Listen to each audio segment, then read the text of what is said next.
Bonsoir. Ce soir, c'est Mamé qui raconte. L'histoire du voyage sur la Lune. Par une belle soirée, Morty et Molly étaient assises dehors et admiraient la Lune.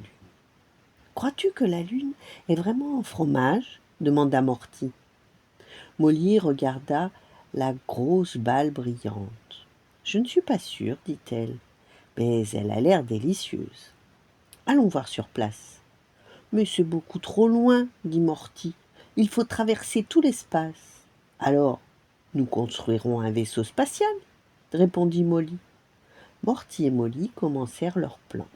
D'abord, elles dessinèrent une carte pour savoir comment elles atteindraient la Lune, puis il fut temps de penser au transport. Nous allons construire une fusée turbo-supersonique, dit Molly. Maintenant, il nous reste à trouver toutes les provisions dont nous aurons besoin. Les deux souris se précipitèrent pour rassembler tous les matériaux nécessaires à la construction de la fusée. Elles trouvèrent une petite boîte et un cône de glace, de la ficelle et des mouchoirs en papier. Elles trouvèrent même un filtre à café qui ferait un parfait parachute. Elles formaient une belle équipe de mécaniciennes. En un temps record, la construction de la fusée turbo-supersonique fut terminée. Morty et Molly se félicitèrent et sautèrent à bord de la fusée. 5, 4, 3, 2, 1, décollage! Cria Morty, et la fusée décolla. Fendant l'air à une vitesse époustouflante, les souris astronautes naviguèrent à travers l'air à toute allure.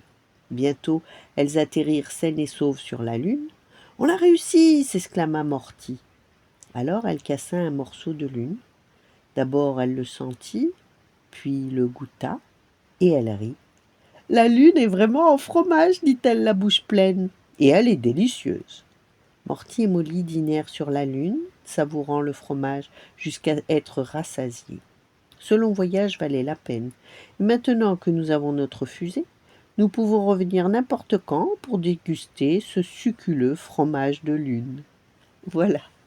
Bonne nuit, faites de beaux rêves et à demain.